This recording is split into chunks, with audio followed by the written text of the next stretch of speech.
Here are 7 reasons why you shouldn't date Japanese guys. Disclaimer, every person is different, obviously, so it doesn't apply to every Japanese guy. For example, I don't apply to any of the features that I'm going to describe in this video. Reason number 1, they fixate on age, women's age, too much. If you're above like 27, 28, you're considered old in this country. A lot of women, a lot of guys, everyone in this country say people who are above 27 is considered too old. This idea is not limited to just guys, but just everyone. It's like the opposite of France. France, they considered old as being beautiful and like a positive thing. As they get older, they become more beautiful in France. Whereas in Japan, it's actually like creepy to the point where younger the better. That's why there are lots of fetish fantasy about high school Japanese girls. And that really disgusts me so much, sincerely. If you look at comment sections in Japanese over like YouTube videos about women, they all say like, oh, she's young. Nice, she's young. Something like that. That just creeps me out so much. Number 2, they go to prostitution and the country itself, not just guys, but the country itself accepts that and not consider that cheating. If you're married to a Japanese guy, that husband, your husband of yours, can go to prostitution.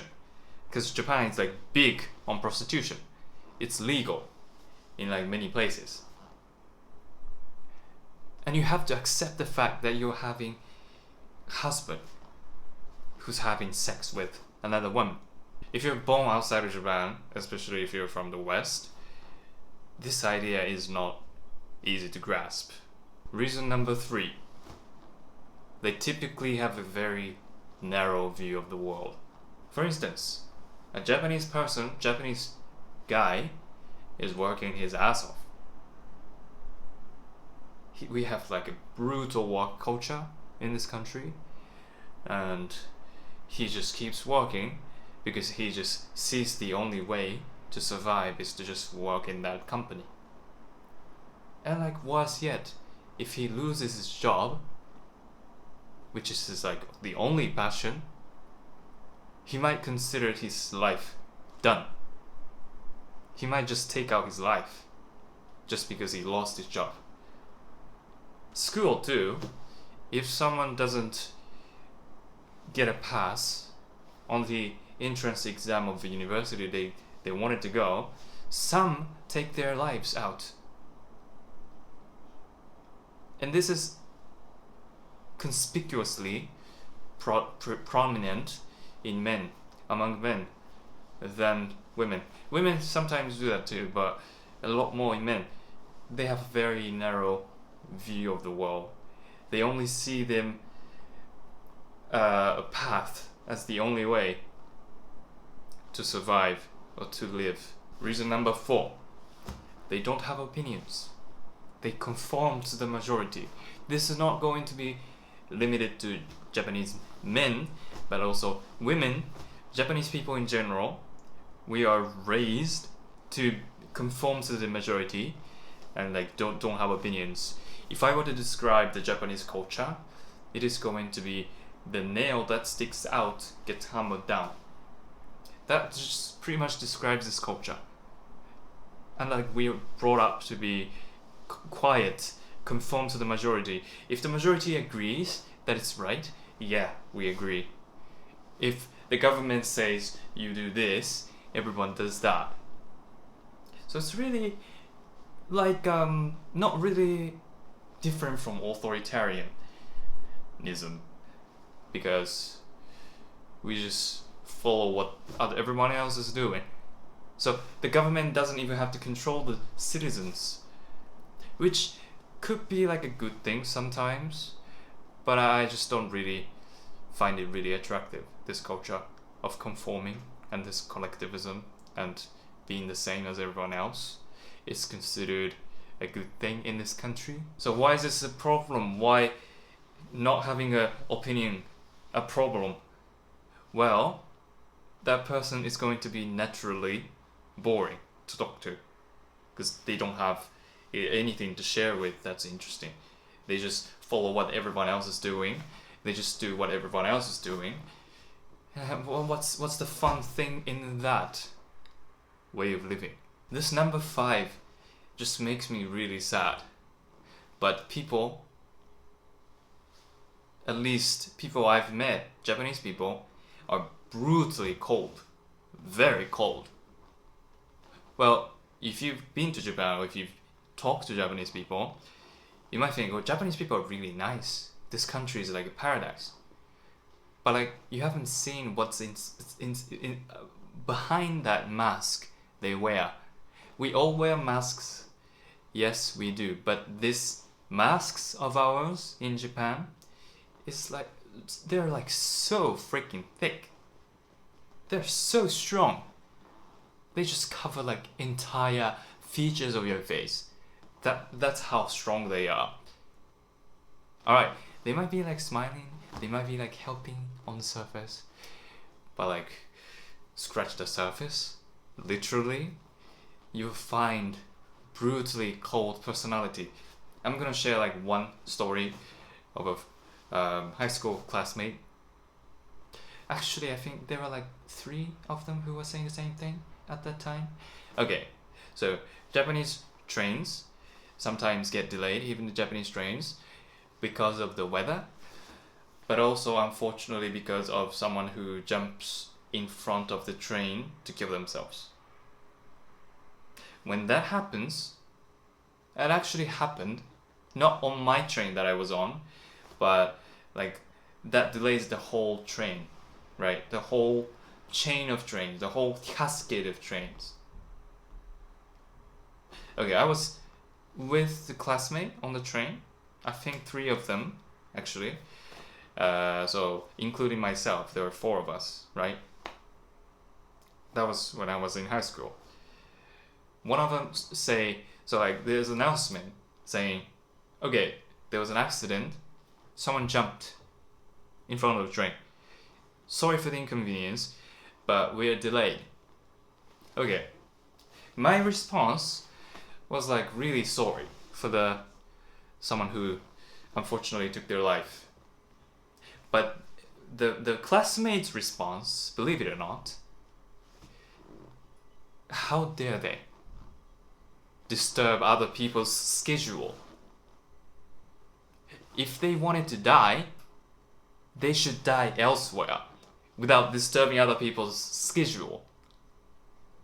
And I was really shocked to hear that reaction. It sounds really cold, and it sounds like opposite of compassion, like literal opposite of compassion. And I was like so disturbed by the lack of compassion that the person had. And what's worse is like the other 2 people agreed. They were like, yeah, they could die like elsewhere without disturbing other people's schedule. I'm like, what's someone's schedule compared to like someone's life? I was really shocked and I was really angry at the same time. But I didn't want to just ruin the atmosphere. Even if I go angry, that doesn't change the fact that someone took their life, right? So I was like, just silent. I didn't agree or anything, I was silent. And I was like really shocked inside. I had to hold my shock. So yeah, I can't imagine people saying something like that if they're like from the West, like America, or like from Europe. I might be wrong. If you had an experience like that with someone else, just share the experience in the comment section. But I was really shocked to find something or like discover like such a cruel mindset. Like, how could anyone say something like that? someone took their life. You know? Number 6. Although it's 2024 and it's ending soon, most Japanese men still have patriarchal, or what's the word, patriarchy mindset. Meaning like the men earn and women stay at home and cook. So a lot of Japanese men look for like women who can cook, who can do the laundry, who can do the house errands. Like a Japanese men, like they kind of look down on women in general. From my view, I think they do. And they just, most of them, the parents' generation or like the grandparents' generation, they're really patriarchal, right? Patriarchal, or whatever that is called. But even our generation, even like this Z generation, we still have that tendency, and it's really huge tendency we still have. So if you don't want to be treated as like a maid or the help at home, you really need to look at the man. Number 7 will be a really huge one, which is going to be the mindset that work over family or work over private life. Okay, we have a brutal, horrible work culture known as live to work in this country, and it's still prominent. This work culture, and I actually had read a book about Japanese men married to an American woman, and that story of an American woman was bothered by her husband, Japanese husband, valuing his work over her. So he's absent for a long time because he's working all the time. Even like on the weekends, he sometimes goes to the company, he goes to the office and work.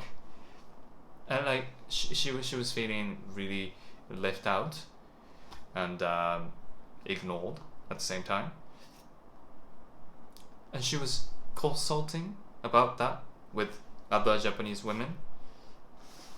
She was saying something like, my husband, Japanese husband, is like so absent. It's like he doesn't care about me. And the response from the Japanese women was like, well, yeah, you should let him work, because that's his job. And our job is to stay and like support him.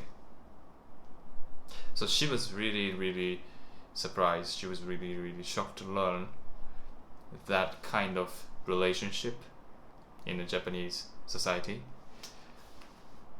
Yeah, I think you would be shocked to find out about that extreme work over family culture. Anyway, I'm not trying to ruin your fantasy over Japanese guys. I don't know why you have fantasy Japanese guys, because Japanese guys are horrible in my opinion. But these are the reasons why I wouldn't date a Japanese guy if I was a straight woman. If I was gay, probably it wouldn't be as bad. I don't know. Let me know your comments if you're gay and dating a Japanese guy or something. Thank you so much for watching. I actually published a book called Not a Japanese Textbook.